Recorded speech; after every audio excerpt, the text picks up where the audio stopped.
ಕೃಷಿ ವಿಜ್ಞಾನಗಳ ವಿಶ್ವವಿದ್ಯಾಲಯ ರಾಯಚೂರು, ಕೃಷಿ ಮಹಾವಿದ್ಯಾಲಯ ರಾಯಚೂರಿನ BSc ಹಾನ್ಸ್ ಕೃಷಿ ಅಂತಿಮ ವರ್ಷದ ವಿದ್ಯಾರ್ಥಿಗಳಾದ ನಾವು ಬೀಜ ವಿಜ್ಞಾನ ಹಾಗೂ ತಂತ್ರಜ್ಞಾನ ವಿಭಾಗ ELP ಪ್ರೋಗ್ರಾಂನ ಅಡಿಯಲ್ಲಿ ಮುಖ್ಯ ನಿರ್ವಾಹಕ ಅಧಿಕಾರಿಗಳು ಡಾಕ್ಟರ್ ಸತ್ಯನಾರಾಯಣ ರಾವ್, ಡೀನ್, ಕೃಷಿ ಮಹಾವಿದ್ಯಾಲಯ ರಾಯಚೂರು, ವ್ಯವಸ್ಥಾಪಕ ನಿರ್ಮಾಪಕರು ಡಾಕ್ಟರ್ NM ಶಕುಂತಲಾ ಹಾಗೂ ವ್ಯವಸ್ಥಾಪಕರು ಡಾಕ್ಟರ್ ಸಂಗೀತಾ ಐ ಮಚ ಹಾಗೂ ಡಾಕ್ಟರ್ ವಿಜಯ್ ಕುಮಾರ್ ಕುರ್ನಾಲಿಕರ್.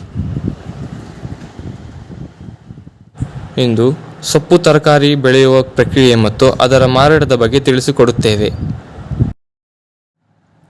ಇಲ್ಲಿ ನಾವು ಬೆಳೆದ ಬೆಳೆಗಳೆಂದರೆ ಮೆಂತೆ, ಪಾಲಕ್, ಪುಂಡಿ, ರಾಜಗಿರಿ, ಚವಳಿಕಾಯಿ ಹಾಗೂ ಕೊತ್ತಂಬರಿ ಸೊಪ್ಪು.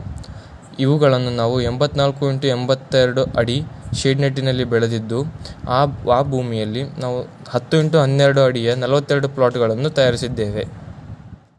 ನಾವು ಬೆಳೆದ ಬೆಳೆಗಳು ಹಾಗೂ ಅದರ ತಳಿಗಳು: ಮೆಂತೆಯಲ್ಲಿ ಇಂಡೋ US ಜಾಯ್ 99, ಪಾಲಕ್ನಲ್ಲಿ ಧಾರವಾಡ ಲೋಕಲ್, ಪುಂಡಿಯಲ್ಲಿ ಲೋಕಲ್ ತಳಿ, ರಾಜಗಿರಿಯಲ್ಲಿ ಗ್ರೀನ್ ಹರಿತ 2 ಹಾಗೂ ಚವಳಿಕಾಯಿ ಸಾಮ್ರಾಟ್, ಕೊತ್ತಂಬರಿಯಲ್ಲಿ ಕೊರಿಯಂಡರ್ ಕಾರ್ಗಿಲ್.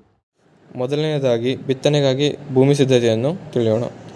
ಮೊದಲು ನೇಗಿಲು ಹಾಗೂ ಕುಂಟೆಯನ್ನು ಬಳಸಿ ನೆಲವನ್ನು ಹದಗೊಳಿಸಿ ನಂತರ ಹೇಳಿದ ರೀತಿಯೇ 10x12 ಅಡಿಯ 42 ಬೆಡ್ಗಳನ್ನು ತಯಾರಿಸಿದ್ದೇವೆ. ಒಟ್ಟಾಗಿ 50 kg ತಿಪ್ಪೆಗೊಬ್ಬರವನ್ನು ಮಣ್ಣಿನ ಜೊತೆಗೆ ಮಿಶ್ರಣಗೊಳಿಸಲಾಗಿದೆ. ಬಿತ್ತನೆಗೂ ಮುಂಚೆ ಬೀಜೋಪಚಾರ ಬಹಳ ಮುಖ್ಯವಾದದ್ದು. ಆದ್ದರಿಂದ ಈ ಬೀಜಗಳನ್ನು ಕಾರ್ಬಂಡೈಸಿಮ್ ಶಿಲೀಂಧ್ರನಾಶಕದಿಂದ ಬೀಜೋಪಚಾರ ಮಾಡಲಾಗಿದೆ. ನಂತರ ಶಿಫಾರಸಿನ ಅಂತರದ ಅಡಿಯಲ್ಲಿ ಸಾಲು ಬಿತ್ತನೆಯನ್ನು ಮಾಡಲಾಗಿದೆ. ಅವಶ್ಯಕತೆಗೆ ಅನುಗುಣವಾದಂತೆ ನೀರನ್ನು ಒದಗಿಸಲಾಗಿದೆ. ನಂತರ ಪುಂಡಿಯನ್ನು ಬಿತ್ತನೆಯಾದ 25ರಿಂದ 30 ದಿನಗಳ ನಂತರ ಕಟಾವು ಮಾಡಲಾಗಿದೆ. ಹಾಗೆ ಪಾಲಕ್, ಕೊತ್ತಂಬರಿ, ಮೆಂತೆ, ರಾಜಗಿರಿಯನ್ನು ಬಿತ್ತನೆಯಾದ 25ರಿಂದ 40 ದಿನಗಳ ನಂತರ ಕಟಾವು ಮಾಡಲಾಗಿದೆ ಮತ್ತು ಚವಳೆಕಾಯಿಯನ್ನು 75ರಿಂದ 90 ದಿನಗಳ ನಂತರ ಕಟಾವು ಮಾಡಲಾಗುತ್ತದೆ. ಕಟಾವು ಮಾಡಿದ ನಂತರ ಒಂದು ಕಟ್ಟು 100 ಗ್ರಾಮಿನಂತೆ ಸರಾಸರಿ 80ರಿಂದ 100 ಕಟ್ಟುಗಳನ್ನು ಒಂದು ಬೆಡ್ಡಿನಿಂದ ಕಟಾವು ಮಾಡಲಾಗಿದೆ. ಕಟಾವು ಮಾಡಿದ ಬೆಡ್ಡುಗಳನ್ನು ಹದಗೊಳಿಸಿ ಮರು ಬಿತ್ತನೆಯನ್ನು ಮಾಡಲಾಗಿದೆ. ಕಟಾವು ಮಾಡಿದ ಸೊಪ್ಪು ತರಕಾರಿಗಳನ್ನು ಕಾಲೇಜಿನ ಸಿಬ್ಬಂದಿಗಳಿಗೆ ಹಾಗೂ ವಸತಿ ನಿಲಯದ ಭೋಜನಾಲಯಗಳಿಗೆ ಒಂದು ಕಟ್ಟಿಗೆ ₹5 ಮಾರಾಟ ಮಾಡಲಾಗಿದೆ. ಈಗ ನಾವು ಒಂದು ಪ್ಲಾಟಿನ BC ರೇಷಿಯೋ ಅಂದರೆ ಲಾಭ ವೆಚ್ಚದ ಅನುಪಾತವನ್ನು ತಿಳಿಯೋಣ. ಬೀಜದ ವೆಚ್ಚ ₹50 ಹಾಗೂ ನಿರ್ವಹಣೆಯ ವೆಚ್ಚ ₹50. ನಮಗೆ ಒಟ್ಟು ಆದಾಯ ₹500 ಹಾಗೂ ನಿವ್ವಳ ಆದಾಯ ₹400.